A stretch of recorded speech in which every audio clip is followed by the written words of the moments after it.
This is the podcast to improve your English listening skills while learning something new in English. Every episode, we bring you interesting topics in simple and clear English, so you can listen, learn, and grow. So, sit back, relax, and let's get started. Ever heard one of those stories that just stays with you? Well, we're going to dive deep into one of those today. Yeah, today we're going to explore a pretty powerful legend.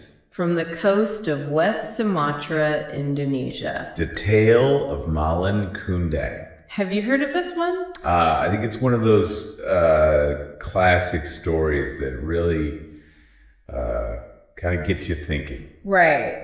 And we've got an excerpt here that lays out this narrative, and we're going to try to unpack it. Yeah, really get to the heart of it. What makes this story so enduring, so memorable? Okay, so let's set the scene. It all starts in a small village. Right on the coast of West Sumatra. And the story zeroes in on this mother and her son. Malin Kundang.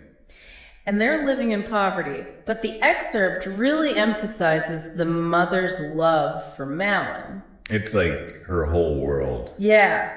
Right from the beginning, you get this contrast. This like deep maternal affection butted up against Malin's burning desire for something more. Exactly. So when a trading ship arrives on the scene, it's not just a ship, right? It's his ticket out. It represents opportunity, escape from hardship. And of course, the mother is reluctant. I mean, who wouldn't be? Absolutely. But she gives him her blessing, sends him off with prayers for his success. And crucially, for his return. Yes, that hope that he will eventually come back home. That's like a key part of this. Yeah, it's woven right into the story from the get-go. So years pass, and according to the legend, Malin, he becomes quite successful. Oh yeah. He rises to become a wealthy trader, even marries into nobility. I mean, talk about a glow up. From those humble beginnings to, high society, this transformation is so important for what's about to happen. Yeah. So then this pivotal moment arrives. Malin's ship, now loaded with riches, returns to his home village. You can almost picture the mother, right? Years have gone by and she's been waiting, her face etched with time. And then she sees the ship and she rushes to the shore and calls out his name, full of hope. And this is where things take a dark turn. The excerpt really emphasizes Malin's reaction. Shame.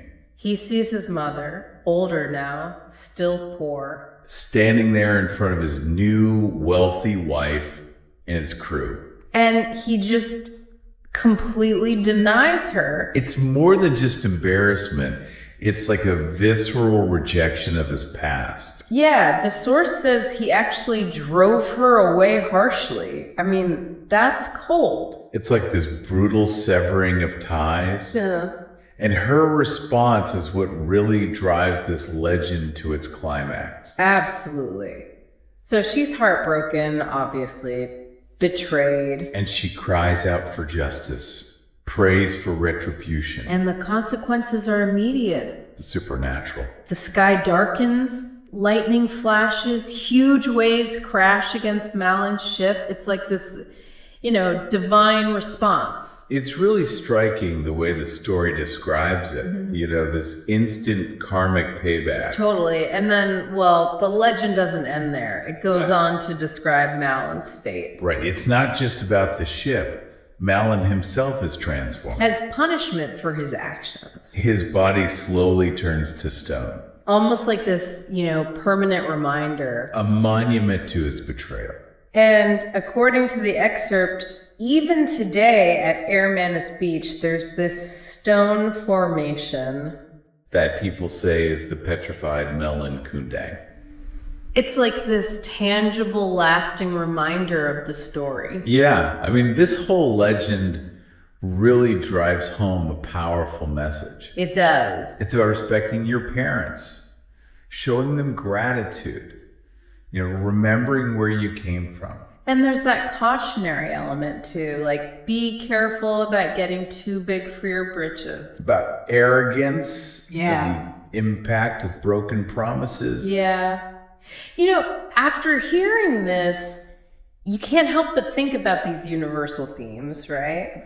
Ambition, obviously, but also gratitude, the importance of family ties. Yeah, absolutely. This story, it comes from a different culture, a different time, but there's something about it that still resonates so strongly today.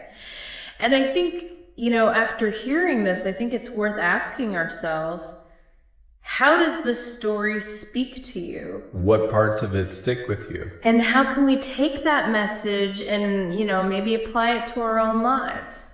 It's a powerful story. And it definitely leaves you with some things to think about. It sure does. Thank you for watching this video. Hopefully useful. Don't forget to like and subscribe.